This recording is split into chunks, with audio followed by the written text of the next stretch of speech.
Of course, ambitious, intelligent, beautiful, aspirational, and exciting are just some of the adjectives to use to describe my guest here. She's known as Gemma Feare. Yeah, I don't know if I get it correct, but with that beautiful voice, I'm going to ask you to introduce yourself to me.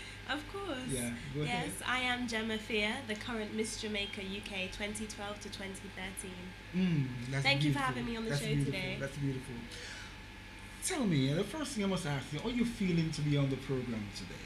What's the vibe you're on? Honoured. Honestly, I love coming down to community TV and radio stations and getting involved because, my parentage is of course of a Jamaican background and actually from Westmoreland, and also growing up in the UK, I had a very close-knit Caribbean community, so I know the importance of community channels and how people tune into these things. So yeah, it's definitely a privilege to be here today.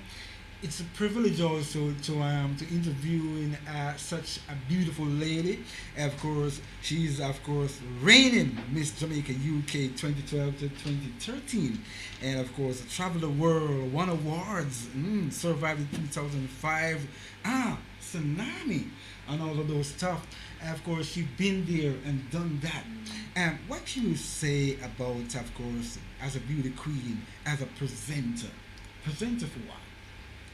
Yeah, I have. I've had some extensive experience. As you said, some may say I've been there, done that, but there's a lot more for me to do. And we should always, as people, grow, expand, evolve, and take what we can from the people and the opportunities that are available. But yeah, I have presenting experience. I actually only started presenting last year, just after I finished studying. I last year graduated with a first class honours in business management with commercial law in London. Oh, that's wonderful. Yeah, and presenting, I love people.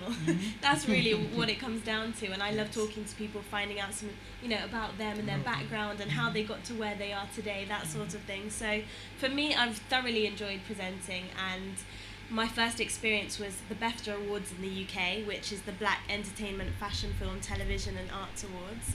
And we're also launching BAFTA Caribbean, which I'm so proud to announce here, this year in July in Jamaica. In Jamaica. So I always think Jamaica's the Mecca for the Caribbean anyway. I The come here, Mecca. absolutely. I come here every year without doubt, every year of my life. My father, he lives in Jamaica also. And to set up BAFTA Caribbean here will bring Jamaica some really quality exposure, because BAFTA's big in the UK, the USA, and they're setting it up in Africa and that kind of thing. So not only am I their ambassador, but I'll be hosting BAFTA Caribbean this year as well. I've been talking about you on my radio program coming down today. Yeah. A lot of persons out there expecting you, looking right now and say, this is the lady that we're waiting for so long. And as a presenter, I just suggested, what would you feel doing it for the first time? Oh, well, to be honest with you, the first time I presented, I wasn't expecting it at all. I went down to the award show. I was given a mic quite like this, and they said, right, this is your opportunity. Go forth and, exploit it. And I was on the red carpet and interviewing, loads of different stars and celebrities. Yeah, it was a red carpet event. Fortunately, I was dressed for the occasion. But for me, there are so many opportunities out there, and when they're on, I believe that people, particularly young people, you can create your own opportunities. Absolutely. I'm an aspiring entrepreneur. I'd love to have my own business in the future. And those sorts of things you create, as I said, a job for yourself, but also you can create jobs for others. You can. There's a lot to be done, and there's so much potential in Jamaica. Again, there's so much acts that you covers. You also, as a mentor, tell us a little bit about that. Okay. Mentoring's always been important to me. I think it comes from the compassionate nature that I have, that has come from my mother ultimately. I think she's very caring, very loving. Wow. She works in hospitals and she has a lot to give. So in alignment with that, I've always been involved in giving back, and I've been actively involved in the community in the UK, especially among at-risk, vulnerable young people, in terms of getting them back on track or helping them to see their future and their aspirations and working towards their own dreams and goals. Since I've been in Jamaica, I've done a lot over here as well in terms of mentoring. Beautiful. I went down to Mustard Seed Children's Home and got involved there. Oh, that's in Kingston. Yeah. Roots FM. Yeah, I did Roots FM as well. And, I went down to Trench Town Denham Town Basic School. Yesterday I was doing some mentoring at the Women's Centre as well. So yeah, I'm loving it. I am. I can see that. I can see you're loving it and you're full joy in it. Not ending the joy, no, full of joy. All right. So much acts, and as an ambassador, tell us also a little bit about as an ambassador. I think for me, before I became Miss Jamaica UK, I always represented Jamaica anyway. As I say, I've been coming here every year. And I've been fortunate enough to travel the world through those opportunities that I spoke about earlier. You know, I've lived in Thailand, I've been to Canada acting, and I've been to Australia and New Zealand to play sports and stuff. But for me, Jamaica is my favourite place, and I still come here every year. So there's a lot of potential here, as I said, and investment opportunities, and I'm always encouraging people from the UK to come back.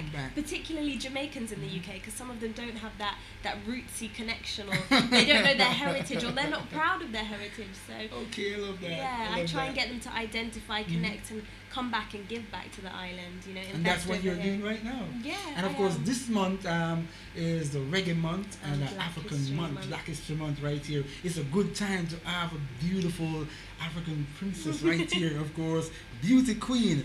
Tell us a little bit about, as a beauty queen, what's the feelings, what kind of feeling that this have brought them to you as a beauty queen? Okay, well, as I said, I graduated in November, and for me, academics was always the most important thing. Yes. My parents instilled that in me from a young age, that, you know, I must get the qualifications that I need and have brains behind the beauty, because, you know, beauty is only going to attract the attention, but you really need to keep people interested. Yes. And that is a young message for the females out there as well. So, you know, it's not just all about beauty and looks, because it comes from within. And I believe it's made up of intellect, personality, brains, that sort of thing. So for me, I wasn't really looking for beauty pageants, and, you know, the opportunity just came about. I went for it, as I said. And I ended up winning on the 1st of December 2012, so I'll be reigning throughout 2013, right to the very end of the year. And yeah, it was exciting, it was thrilling, I wasn't sure what to expect. The swimsuit part was very, very nerve-wracking. But it was fun. Yeah. It was so much fun. So much fun. Have to be, because I can see you full joy in every minute of it. I can look at you and see just enjoyment, you know? All enjoyment. You want to go and tell us a little bit about the actor? I would love to, yeah. Tell us a little bit about that. Okay. As a beauty queen, do you ever do any little part of acting in the competition? Acting in a part in the competition? Or in a movie, or what type of I would love to do some film in the future. I would love to. But I've mainly done theatre, and the theatre that I did was sort of before being a beauty queen. But yeah, as I said, I'd be open to do a lot more while I am a beauty queen. But yeah, I represent Great Britain. You know, I'm a member of the National Youth Theatre of Great Britain, so I was involved in some of the Olympic ceremonies and that sort of thing. That was really great, and I was so proud to represent Jamaica in my acting as well. That was so much fun. Tell us a little bit about that. What was it like? I think it was the atmosphere, really, that really got to me. We did a performance called Welcoming the World at the National Theatre, which is one of the biggest acting platforms in the UK. Yeah, and there were just so many people, all different, you know, races, nationalities, ages, genders, you name it. So it was fantastic to see everyone come together to support what we were about as young people in the Olympics. So it was great. I love it. It is great to have you right here. Yeah, go out there and get it. You can if you just try. This part of the program brought to you by Portland Cooperative Credit Union, moving ahead and serving you and you better. Even picnic in a prom. We do have one of the beautifulest ladies in the world. She's international, not just local. And of course, we're going to be looking at, of course, some of the background. We look at the beauty. We're going to be asking you, how old are you? You're looking very young. How old are you? I am. I'm at the beginning of my journey. I'm 21 years old. You're just 21. At this young and tender age, to be wearing so much caps. Is this pressuring for you? What is it like to be wearing so much caps? You're an ambassador, you're a presenter, you're a young graduate, you're an actor, you're a beauty queen, you name it.